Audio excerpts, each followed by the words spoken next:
So, welcome back to Without a Candle.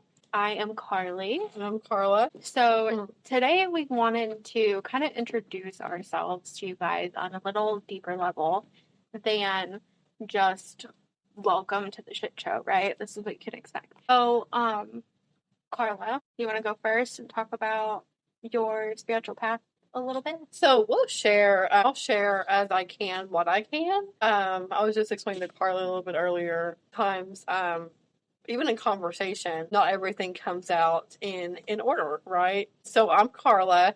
Let's see, how to word this. I am, I don't even know. So start with your childhood. Like, when did you start feeling like some sense of like spirituality or something was different about you? So that is different because I didn't know.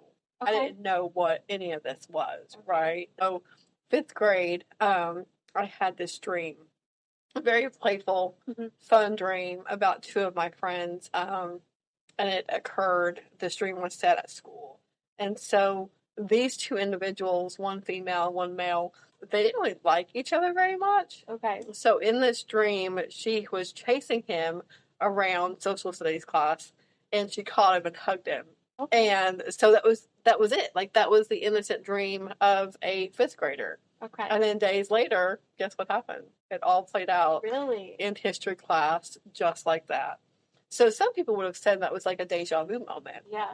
But it wasn't, because I literally had the dream and then it happened. So wording is tricky. So did it happen because I had the dream, or did I have the dream because it was going to happen? Right. And I still go back and forth on wording on that sometimes too. I know that can be confusing. And occasionally I also know that it sounds like I'm talking in riddles. Right. Oh, but I don't mean to, you know. Yeah. So if something doesn't sit well with you in this moment, take time. If you want to jot it down and ask for clarification later, we have ways that you can do that. You know, you can ask in jot form or box up front. So anyway, I didn't know what these things were. They just happened. Yeah. And then one day, when there was a little aha moment, the best aha moment you can have at that age was not really clarification, but it happened to someone else and they mentioned it. So my mom had broken something in my room, and she said, I knew that was going to happen. I'm like, what? What do you mean? Yeah. And she said, I had a dream about it. So in that moment, I realized that I was not the only person that experienced. Yes. That. Do you remember how old you were? So fifth grade, that makes us what, about 10, 11? So those happen around the same time frame. Yeah. Within. Wow. How validating is that? That was the word I was looking for. Yeah. Probably Validating. But I still didn't wrap my head around that for years. Yeah. Years later. Yeah.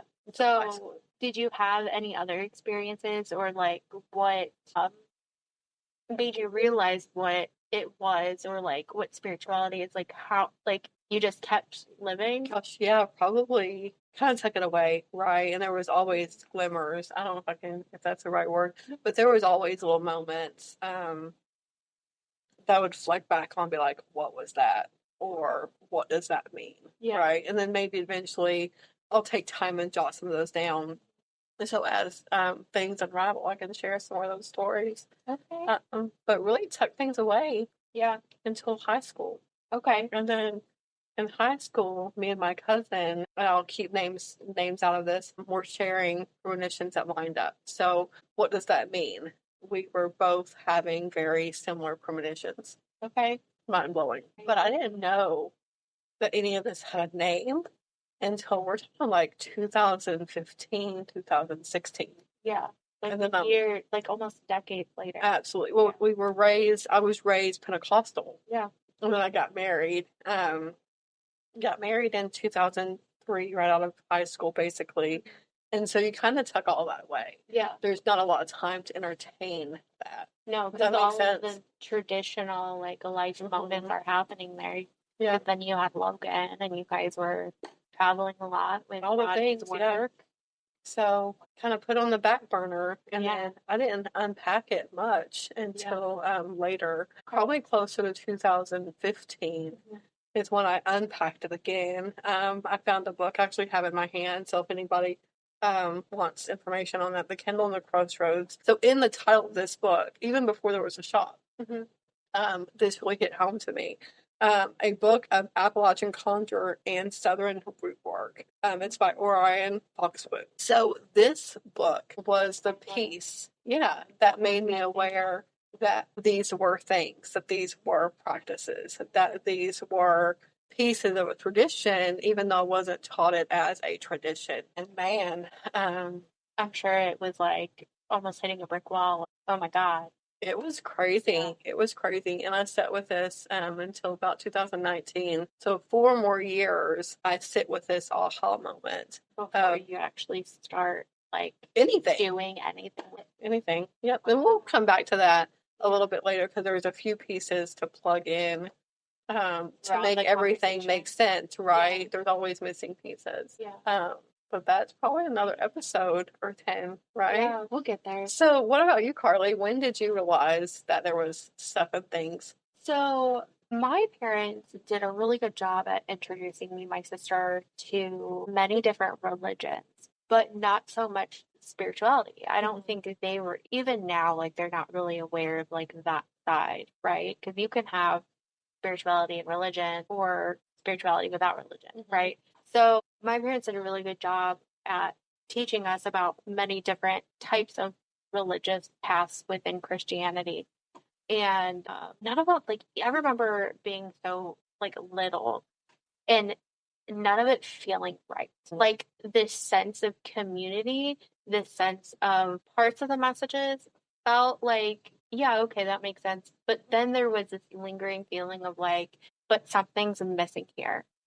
Does that make sense? Like, Absolutely. and I remember going through elementary school and middle school and into high school and my adulthood, like the whole up into my adulthood of just feeling like there's something more to this, right? And my life went on. I met my husband. I moved to Kentucky from Indiana and ended up becoming a hermit for a long time. I was here for like, I don't know, 4 or 5 years before I actually started getting out of the community. And my journey into spirituality really hits home. And by home, I mean here and you, because you introduced me like fully to it. Like, if we're being honest, like if it wasn't for you seeing my post about the adoption on Facebook, I would have never, like, I've always loved rocks. Like you know that we talked about that. Like I have always went out and like rock hunted. Like I was that kid. I was always picking stuff up. So me and my husband we're looking for like rock stores, like stores that like sold crystals and stuff. And I had searched, around Savannah, and your place came up, but it was labeled yoga. So we never like came in. I had no idea that you sold any of this type of stuff. And then when you found that post about us fundraising for the adoption and you invited me in, I was like, okay. And I remember like walking into that space and just feeling the most like calm I have ever felt in my anxiety, because crippling anxiety was like so stupid. But from there, it was like whatever I walked into was a vacuum I knew I was never going to come back out of. And she hasn't left yet. No, like obviously. What is it going on, like 3-4 years? I don't even know, because time and space doesn't make sense to me. It feels like a lifetime. It does. And then there's some days where I've been gone for a week and I come back and it feels like I've been gone for a lifetime too, right? Yeah.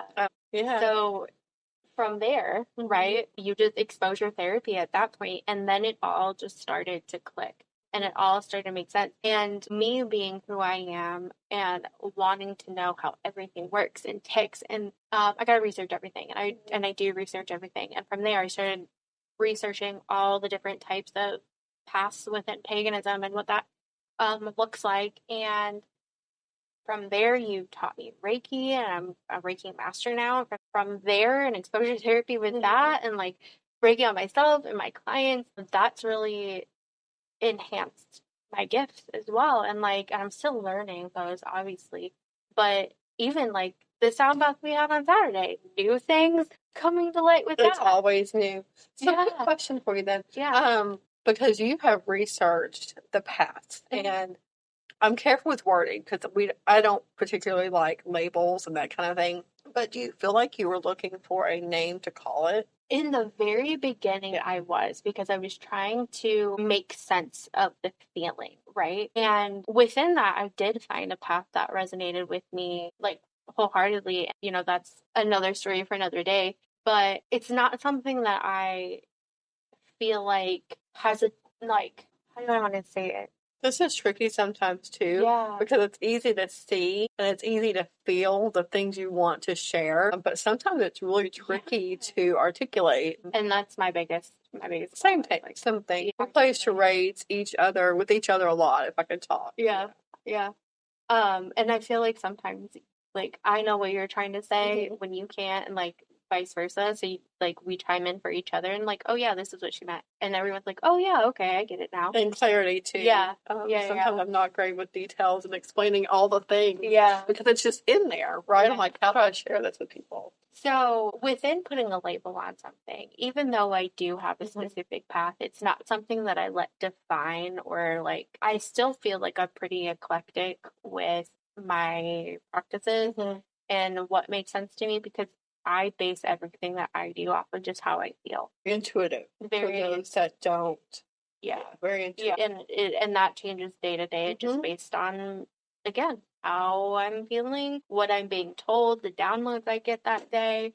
Like, I did a rune pull this morning before I left the house that told me that I need to remind myself of my growth. Yeah. And today that sat with me in a way that I need to be kind to myself and know that, hey, we're starting this new venture today, and I don't have to be perfect with that, and it's still growing and budding just like I am, and it's all gonna be as it is, how it needs to be. And hopefully it helps that we set it up to that this is it. Wow, see, you can't talk. That this is unfiltered and it is real and it is live. And we don't have to put any expectations on ourselves that aren't realistic in our everyday life. Absolutely. So that's exhausting, guys. Like, I couldn't imagine coming in here and sitting with a script for 2 hours and like being careful not to say shit or stuff, whatever, right? Yeah. So I appreciate those out there. I mean, even if we're not your cup of tea, I appreciate you too. Yeah. But that allows the real, that allows the raw, the candid conversations that just make sense as we pour and vomit everywhere, and that's just fun. Let's just go with it, right? So now that you have a sense of home with your practice, what are some things that you'd like to share about your early experiences and when you realized that there was more to this than, I don't want to sound like I'm belittling anyone, but that there's more to this than the theatrics, because we talked about that. Yeah. That there's more to this than what you guys see on TikTok. That there's more to this than what you guys see in movies, Yeah. So early on, when I was first introduced, it was all centered around like the sense of community and the sense of belonging. And that was something that I had to really sit with myself for a long time. And we've had those seasons of people come and go, and those feelings that come and go with it. And that was really hard for me to process, coming out of that hermit phase of my life. And now I'm being part of something bigger than myself, and being able to have these connections with people. One of the earliest lessons in this whole thing was understanding that spirituality is individual. Even though you have community, it is very intimate, and it doesn't have to be a whole thing, and you have to do everything with people all the time, and learning how to love yourself and be comfortable with yourself in your individuality. So that was a huge thing for me to learn. The other part of it was, as that was a huge defining moment, moving into that individuality. So learning my gifts as I practice, Reiki, learning with my room readings, and getting so familiar with myself that I have no more second doubts about my intuition and that gut feeling, and leaning into that and understanding that I'm not just making shit up. That was a huge one in the past couple months. Yeah. Literally understanding that, like, these downloads, and that was a realization too with when I was a child.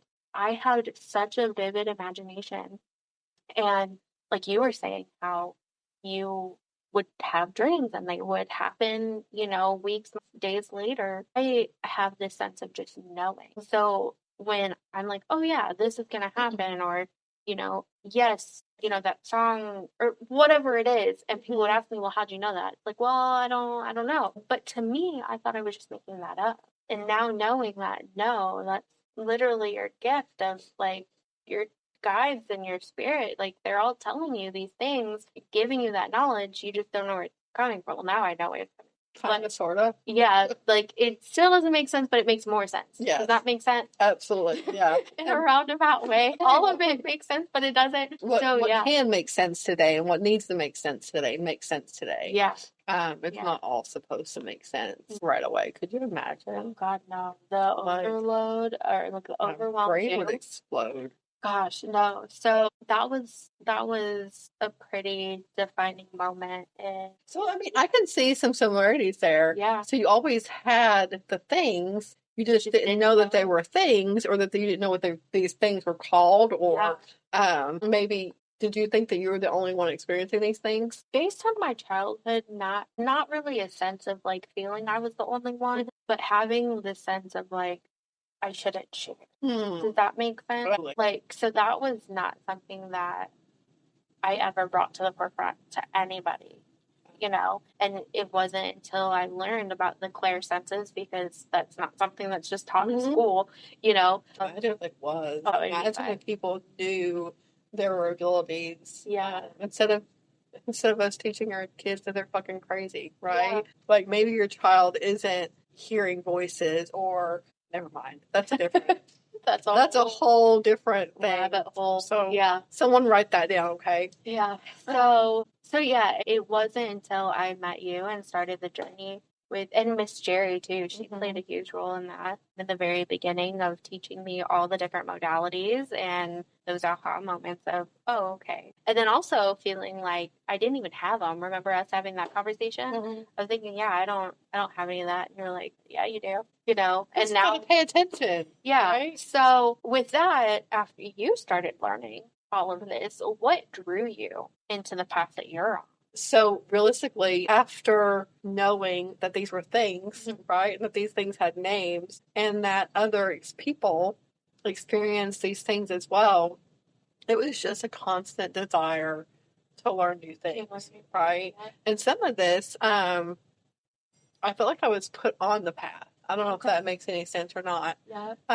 But the whole shop started in 2019 with just soap and nothing of the spirituality sense tied in at all, except for the name, which evolved later, and I'll share that maybe later. So I was told by an elder, you are going to do Reiki. And so as you do, yes, ma'am. Okay. What the fuck is Reiki? Pardon my language, but what the fuck is Reiki? And I was told basically not to worry about it and to just do it. Okay. And so I started a whole new awareness, right? Divine timing. We should probably make sure we can use people's names and this stuff, since I'm going to now, and we can go back later or edit something out. So, again, real conversation as we think ahead about things we didn't think ahead about before. So anyway, so Miss Jerry, she was that person. Okay. She was that person that's like, you need to do Reiki. And so I got online at Google and I'm like, okay, Reiki classes near me. And at that point, the only thing around was in Lexington. So the lady I sought out in Lexington, I did it based on her name. Okay. So her name and Miss Jerry's name, they had the same last name. Can't make that shit up, right? Because I'm just like, who to pick? So I went through her for Reiki 1 and Reiki 2. And then I don't even know how I met Jeff, like the first time. I don't know how I met Jeff. Anyway, I met Jeff, which is my Reiki master. So he came in, started teaching some Reiki classes, and I got my Reiki master teaching from him, teaching whatever, training, whatever come. And then here we are, right? And so the need to share that came quickly after. So that was when I was in the tiny space. The first location. And I got Reiki Master. Okay. Reiki Master when we moved to Main Street. Okay. So it's not even been that long ago. Yeah. But at the same time, now, I mean, it feels like a lifetime. Yeah. Yeah. I forgot the question. Anyway, so that was so I was shoved on the path. Yeah. I was shoved on the path. I hope I didn't shove you that hard. Well, I was just about to say, the trend continues. So that's the thing. Let's see. So after that, I didn't know at that time that Miss Jerry wasn't a Reiki master. She was level 1, level 2 practice. So once I got my Reiki master certification, I said, okay, now it's your turn. Yeah. Right. And so she got her Reiki master certificate as well. No. And man, I don't even know. So how does that make you feel, almost having your path laid out for you in a sense? Oh, I feel like it was more of someone came through and maybe cleared the brush. Okay. And everything else is kind of just, fell into place. Kind of like when you start landscaping. You got to clean the slate and know that there's options. And then you start putting pieces together. Yeah. So, yeah. Okay. I mean, I feel like when I was introduced to it, it was that you hit a wall, now stand up. Like, you had no time to react. Hit the wall, stand up, and I just went with it. You did. Just leave my head. Yeah, I just went with it. And it was so funny doing my research and like all the things, because my husband isn't religious. I've never known him to be religious up to this point. And one day I'm sitting in my backyard, the dogs are playing, and I'm reading my book, and he comes home from work and he asked me what I was reading, and I told him, and I was telling him it was about paganism for beginners. So I had a little bit about each path. And I was telling him about the path that I was really resonating with. And he's like, oh, yeah, that's how I was raised. And my mind just exploded. I was like, what do you mean? We've been together for 6 years. And I had no idea that that was a part of his childhood and his life and how he was raised. And now it's something that we joke about and I pick on his parents about. Like, come on, guys. I did all of this research myself and you were right in front of me this whole time. Like, so it was funny to kind of have that aha moment and that nudge within, like, okay, that's why it felt like home, because I was home with it. You know what I mean? A different level of acceptance. So not that you need acceptance, but for a moment that, like, I'm sure that felt good to know that, okay, this isn't something I'm going to have to educate on. This isn't something I'm going to have to convince someone else that this is okay. Yeah, it was. Yeah, and I was really, not really so much afraid, because my husband's always been really accepting of all the crazy shit that I do. But thanks, Daniel. Yeah, thanks. But it was almost like that sigh of relief of knowing that, like, it's already a part of us now. Like, it's just natural. It can be done the way. And now, like, his practices are still very subtle compared to mine, but that's just who he is. Compared to me, I'm more. Well, I feel like that fits in to the podcast name, Without a Candle. Yeah. Because he probably practices without all of the things, all the glory, right? All the time, yeah. And that's individual practice for you right there. Yeah. So I appreciate your verbiage on eclectic, because for a long time, even recently, people ask me, like, what are you? Or what are your beliefs? Yeah, and typically, what are you? Because, anyway, that's another day too. Yeah. So, and that I don't have to pick any one thing, and it's easy to forget that you don't have to pick one thing or one place or one whatever. And that's with other things, even in religion. Like, I know individuals that they don't have a home church, that they visit all the churches. Oh, yeah. So, in a sense, when it comes to practices, I feel free to be intuitive to choose all the practices if I want to.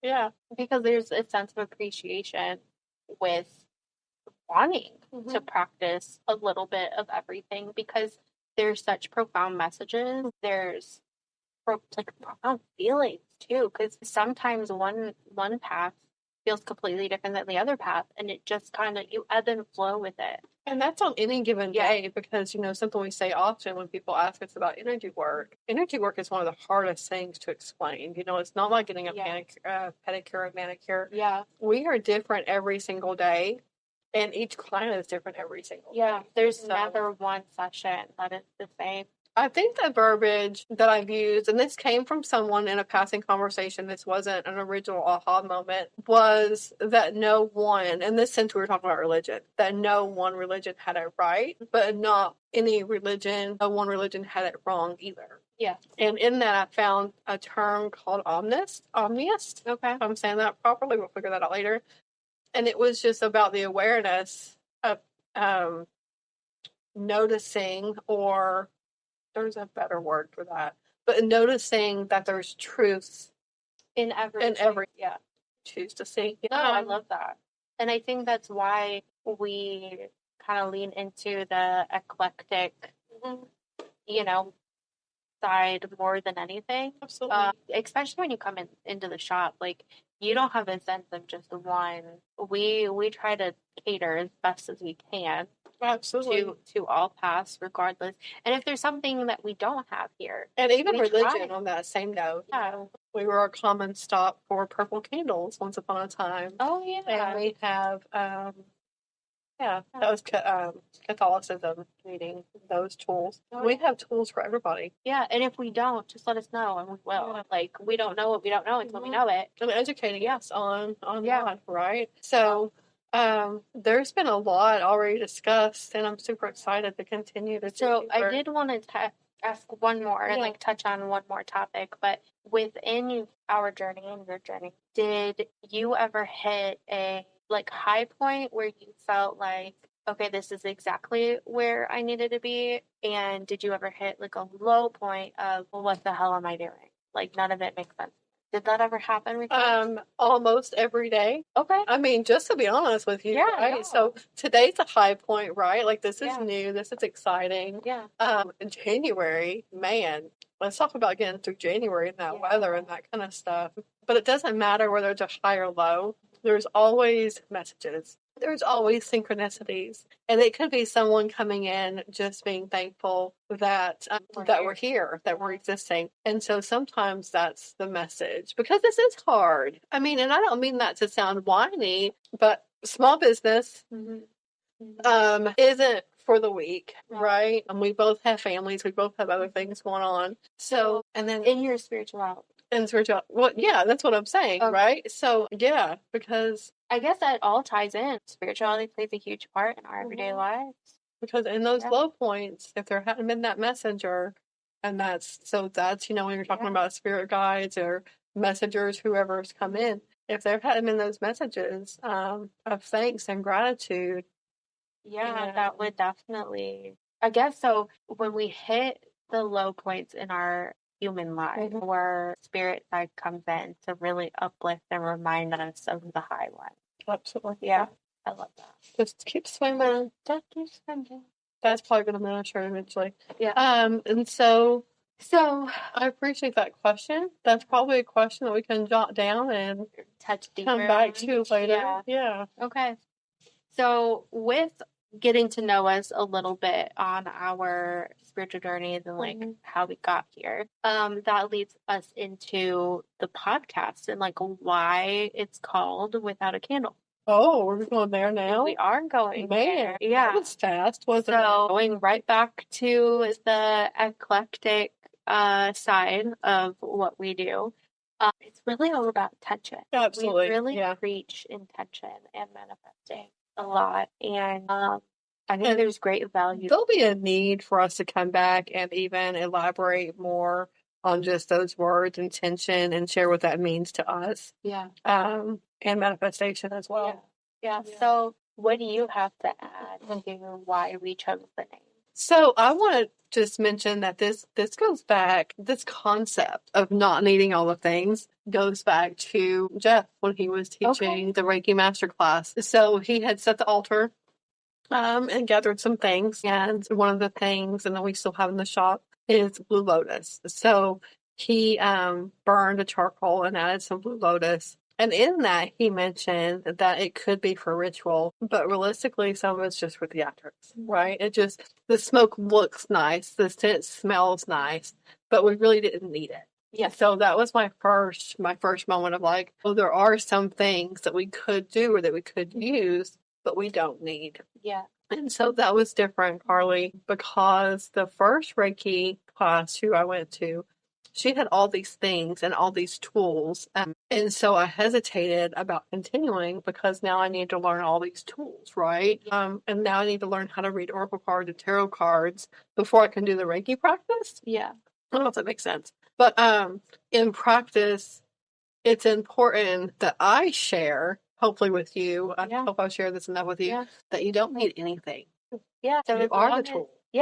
Like if you pick out the herbs based on the intention, you pick out the stone based on the intention, and just having that visualization work of, I'm going to use, the obsidian for protection, or I'm going to use the cedar for whatever I picked it for, right? Because each thing has different, intentions, and you have to set intention with what you're using it for. And sometimes just knowing that that's what you're doing is enough. Absolutely. So with that being said, and without a candle, that is a simple way for us to remind everybody that within your spirituality, it doesn't have to be a whole theatrical thing. You are more than welcome to have your altar set up. Use the stone, use the herb, burn the shit, light the candle. But at the end of the day, sometimes it's just not. So the concept too, because we often get asked, what do I need, right?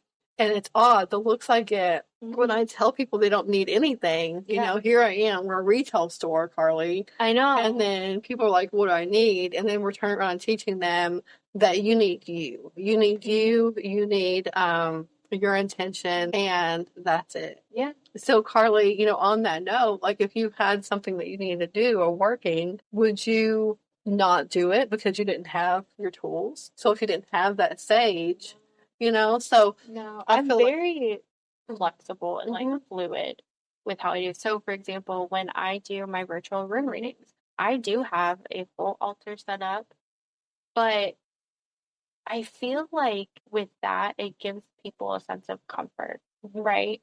There's a sense of comfort in having, my little statue of Freya invoking her, my two ravens invoking Odin's insight, But I can do a rune reading without it. You know what I mean? Like when I'm meditating, I can just close my eyes and visualize a candle burning. I don't need to actually burn the candle, when we're doing our Reiki session. We don't need the Palo Santo to do the symbols. We can just do the symbols. You know what I mean?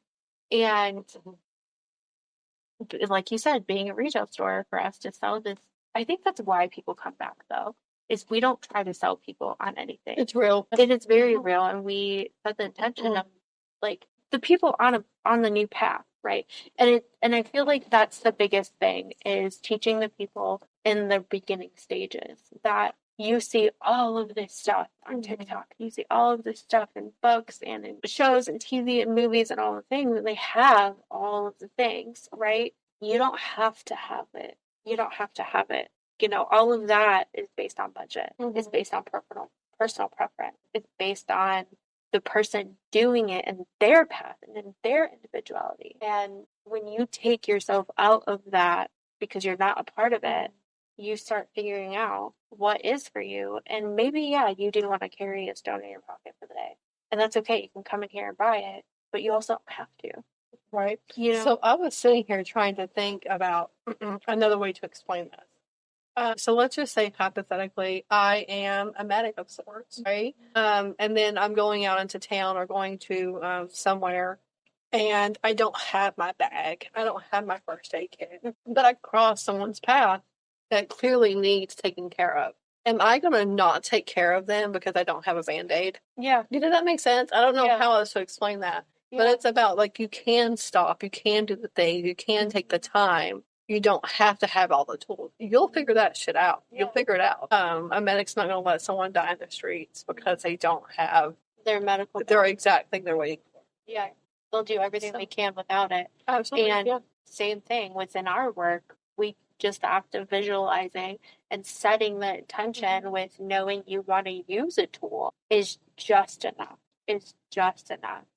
So keeping things simple and keeping spirituality simple in a world that makes It's so not simple. No, it's so not simple. It's one of those things that is so simple, it's complicated. And that's the point of the podcast, is to remind you that it's not so. With that being said, we hope that some of this resonated with you and you were able to take a little tidbit of something out of it and it made some sense in some way. And if it didn't, well, hopefully the next episode will. Stay tuned long enough and it will start connecting the dots. Yeah. I like that. So that's it for today. I mean, for now, I guess, Karlie. So with that being said, we appreciate you. We love you. And we'll see you when we see you. Yeah. Bye, guys. Thanks.